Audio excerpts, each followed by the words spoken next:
Welcome sa aking YouTube channel, sa aking Facebook at sa aking TikTok account. So this morning ay isi-share ko sa inyo kung paano ko inayos yung lupa namin na namana namin sa aming tatay at namana naman niya sa kanyang nanay. Ngayon, yung lupa po namin ay tax declaration pa lamang at ang nakapangalan sa tax declaration is yung lula namin na si Rosario Ortega Versosa. So ngayon ay decided kasi tumatanda na kami. Bali, 4 kaming anak ni Dominador, na anak ni Rosario. So, 4 kaming maghahati-hati sa kabuoang lupa. May sukat na 6,132 square meters. So, ang ginawa ko po ay legal na paghahati-hati. So, yung first step po namin na ginawa ay binayaran namin of course yung buwis at kumuha kami noong latest tax declaration. Pagkatapos nyan, ay nag-hire kami ng licensed geodetic engineer para i-relocate yung kabuuan na lupa, which is ito na. So, ayan. So, after ma-relocate nyan, ay doon na po gagawa ng tinatawag na extrajudicial settlement with waiver and quitclaim, kung saan mamimirma yung mga kapatid ng tatay ko. Bali, 6 silang anak. So, yung 5 kapatid ni tatay ay pipirma dito sa extrajudicial settlement with waiver and quitclaim para maging legal na aming share yung lupa. Okay? So, aside sa dokumentong ito, ay may iba pang document na kailangan ding gawin. So, mapapansin nyo, madami yan. So, this video is just a tutorial video kung paano yung legal na proseso sa paghahati-hati ng lupa na naman. Tapos, ang pangalawang dokumento na gagawin is yung tinatawag nating affidavit of waiver of rights. Okay? So, hindi ko po siya pwedeng ipakita yung content kasi tanging licensed broker or attorney yung gumagawa ng mga ganitong dokumento. So, sa mga gustong magpaayos at magpa-legal sa paghahati-hati ng lupa nila para maiwasan ang kabla at di pagkakaintindihan at kaguluhan at para pantay-pantay yung sharing, ay pwede kayong kumonsulta sa amin. Ako po ay isang PRC accredited real estate salesperson at under po ako sa isang licensed broker.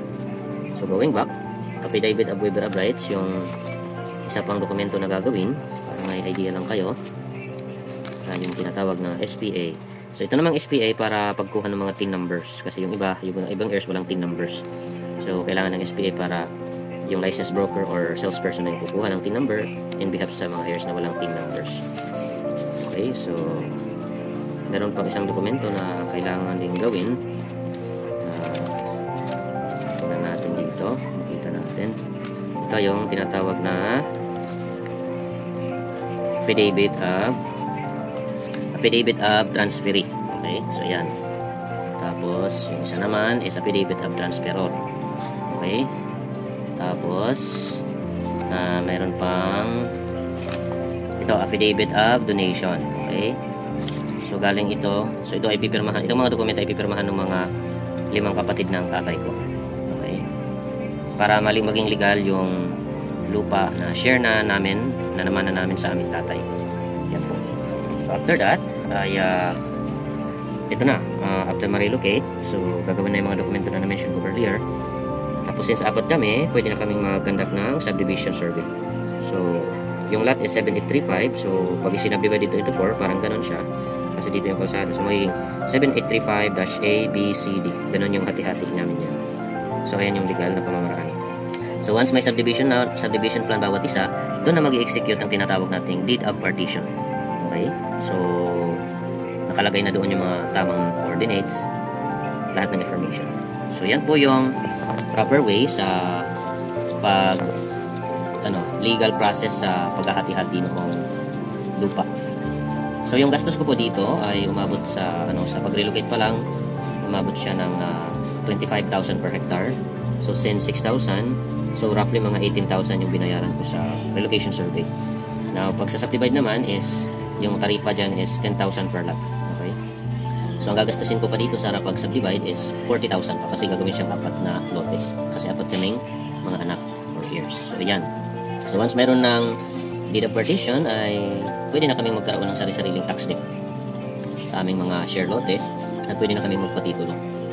At pwede na rin kaming magbenta legally sa aming mga shares. So ayan po, yan po ang tamang proseso sa paghati-hati ng air slot.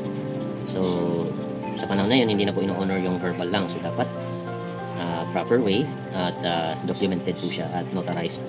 So again, for more information at details sa mga gustong magpaayos ng mga lupa nila na gustong hatiin legally para peaceful at fair sharing, ay pwede nyo po akong i-contact sa aking Facebook account, Mark Anthony B. Versosa, or sa aking TikTok, or mag-comment kayo dito sa aking video sa YouTube. Marami pong salamat sa panonood at God bless everyone. Sa mga hindi pa nag-subscribe, pa-subscribe po at pa-share din po itong video to your friends and family. Thank you very much. Bye-bye.